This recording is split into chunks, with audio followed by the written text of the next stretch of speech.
कभी नीतीश जी के प्रति व्यक्तिगत रूप से मैंने गुस्सा का इजहार किया हो, कभी ऐसा नहीं था।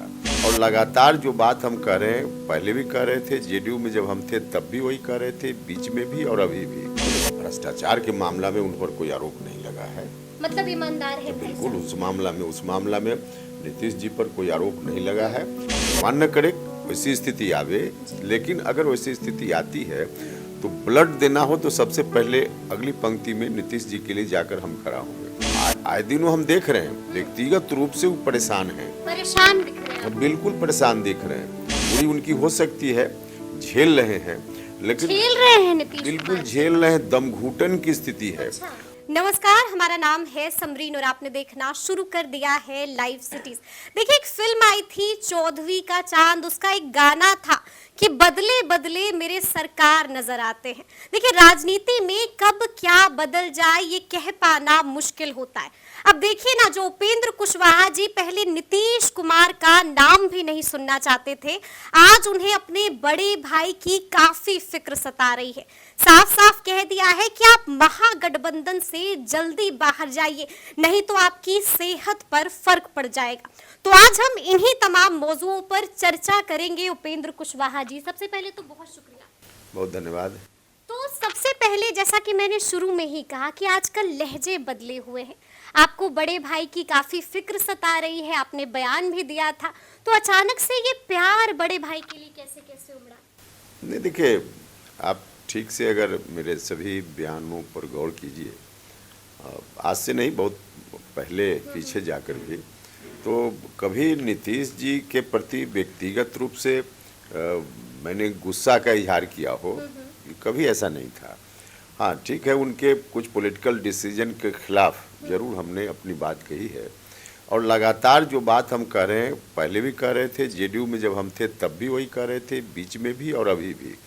व्यक्तिगत रूप से जहाँ तक उनसे व्यक्तिगत संबंध का मामला है, तो उसमें तो हमने जेडीयू से अलग होने के तुरंत बाद भी कहा कि अगर कभी उनको ज़रूरत हो व्यक्तिगत रूप से, भगवान न करे वैसी स्थिति आवे, लेकिन अगर वैसी स्थिति आती है तो ब्लड देना हो तो सबसे पहले अगली पंक्ति में नीतीश जी के लिए जाकर हम खड़ा होंगे।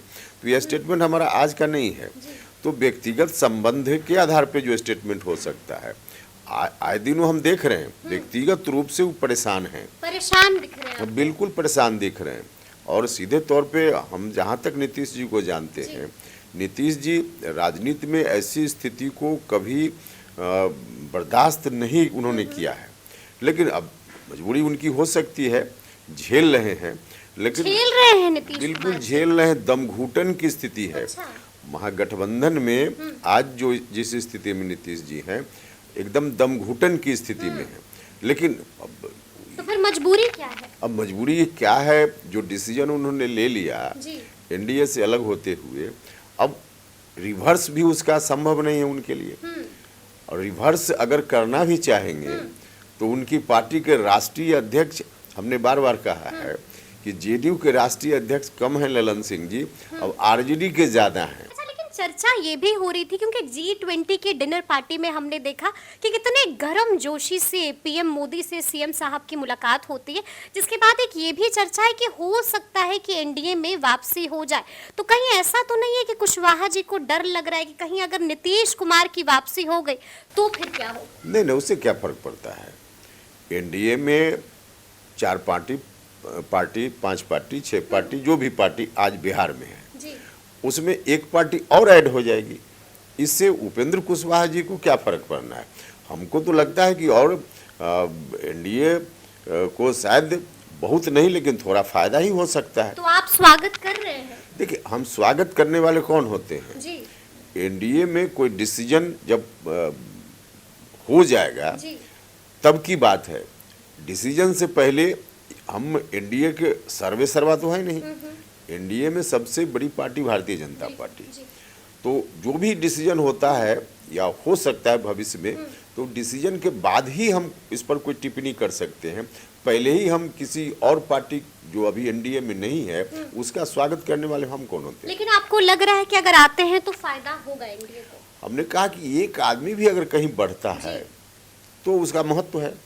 तो हाँ, पहले की तरह जिस रूप में नीतीश जी थे, आरजेडी के साथ जाने का फैसला करके उन्होंने अपना कद खुद ही घटा लिया है और बहुत नीचे कर लिया है। अब वैसी परिस्थिति में उस तरह से तो फायदा नहीं होगा, लेकिन कुछ न कुछ तो फायदा होगा ही। अच्छा, हम लगातार देखते हैं कि आजकल ईमानदारी पर काफी सवाल उठाया जाता है। आपको क्या लगता है, छोटे भाई को क्या लगता है, बड़े भाई हैं ईमानदार, नीतीश जी हैं ईमानदार? ये देखिए, भ्रष्टाचार के मामला में उन पर कोई आरोप नहीं लगा है। मतलब ईमानदार है भाई बिल्कुल, साहब। उस मामला में नीतीश जी पर कोई आरोप नहीं लगा है। हाँ, नीतीश जी के आसपास के जो लोग हैं वहाँ उसको अगर ठीक से देखिएगा तो भ्रष्टाचार में डूबे हुए लोग हैं, और नीतीश जी उसको देखते हुए भी चुप हैं, या फिर आरजेडी के लोग जिस तरह से भ्रष्टाचार में आज उनके ऊपर मुकदमा, एक से एक मुकदमा पहले से चल रहा है, और आज नीतीश जी चुप हैं। यही नीतीश कुमार जी पहले बोलते थे कि करप्शन से हम समझौता नहीं कर सकते हैं, लेकिन आज चुप हैं। निश्चित रूप से यह ठीक नहीं है, इसकी आलोचना होगी, लेकिन व्यक्तिगत रूप से नीतीश जी भ्रष्ट हैं ऐसा कहना मुनासिब। अच्छा, तो बार बार तेजस्वी यादव ने भी कहा है कि हमारा जो पीएम कैंडिडेट होगा वो पीएम मोदी से भी ज्यादा ईमानदार होगा, तो आपने भी कह दिया ईमानदार तो है नीतीश कुमार। तेजस्वी यादव ने क्या कहा कि नीतीश कुमार पीएम के उम्मीदवार हैं? नहीं, ये कहा है कि जो भी होगा ईमानदार होगा, और लगातार जेडीयू नेता कह रहे हैं कि बड़े ईमानदार हैं नीतीश कुमार जी। जेडीयू में या किसी पार्टी में सब लोग तो भ्रष्ट होते नहीं हैं। बिल्कुल। आरजेडी में भी कुछ लोग ईमानदार मिल जाएंगे।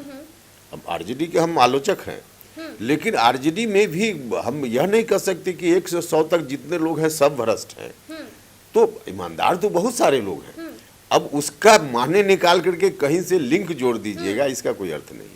अच्छा, आपकी मुलाकात हुई है नित्यानंद राय जी से, हमने देखा कि मुलाकात हुई आपके दिल्ली आवास पर। जाहिर सी बात है कि जब मुलाकात होती है तो बातें भी होती हैं, तो क्या कुछ खास बातें हुई आपकी? देखिए, व्यक्तिगत रिश्ता है, हम लोग एक ही जगह से आते हैं, हाजीपुर से, तो इस मुलाकात का कोई बहुत उस रूप में व्याख्या करने की जरूरत नहीं है।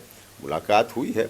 हाँ, स्वाभाविक रूप से जब मुलाकात हुई है और लोकसभा का चुनाव नज़दीक है तो चर्चा तो पॉलिटिकल सीट को लेकर की चर्चा? नहीं, सीट को लेकर के कोई चर्चा नहीं हुई है। कैसे हम लोग मिलकर के बिहार में 40 में 40 सीट एनडीए के खाते में दे पाए, इस बात पर चर्चा हुई है। अच्छा, रमेश बिदूरी ने एक बयान दिया है, हंगामा मचा दिया है। निशाने पर थे बीएसपी सांसद दानिश अली, और लोकतंत्र के मंदिर में जिस तरह के शब्दों का प्रयोग किया है उन्होंने, उसको आप कैसे देखते हैं, कितना जायज? नहीं, बिल्कुल गलत है, और भारतीय जनता पार्टी ने भी संभवतः उनसे पूछा है, ऑब्जेक्शन बीजेपी ने भी किया है, और किसी भी दृष्टि से बिदूरी जी का बयान उचित नहीं कहा जा सकता है, पूरे तौर पे गलत है। लेकिन बिदूरी जी, हम भी उनके साथ पार्लियामेंट में रहे हैं, पुरानी आदत है उनकी, और इसी तरह से कुछ न कुछ बोल देना। अब पुरानी आदत हो अलग विषय है, लेकिन जो भी बयान उन्होंने दिया उस दिन, उसकी जितनी निंदा की जाए कम है, और मैं समझता हूं कि भारतीय जनता पार्टी को अविलंब उनके खिलाफ कार्रवाई करनी ही चाहिए, बिल्कुल करनी चाहिए। तो ये थे उपेंद्र कुशवाहा जी, क्या कुछ कहा है आपने भी सुना है। देखिए, साफ साफ कह दिया है कि आगे क्या कुछ होने वाला है, और बड़े बड़े इशारे भी कर दिए। तो ये पूरी बातचीत आपको कैसी लगी है, कमेंट करके हमें जरूर बताइएगा। तो इस तरह के तमाम अपडेट्स के लिए ऐसे ही हमारे साथ बने रहिएगा और देखते रहिएगा लाइव सिटीज। बहुत शुक्रिया।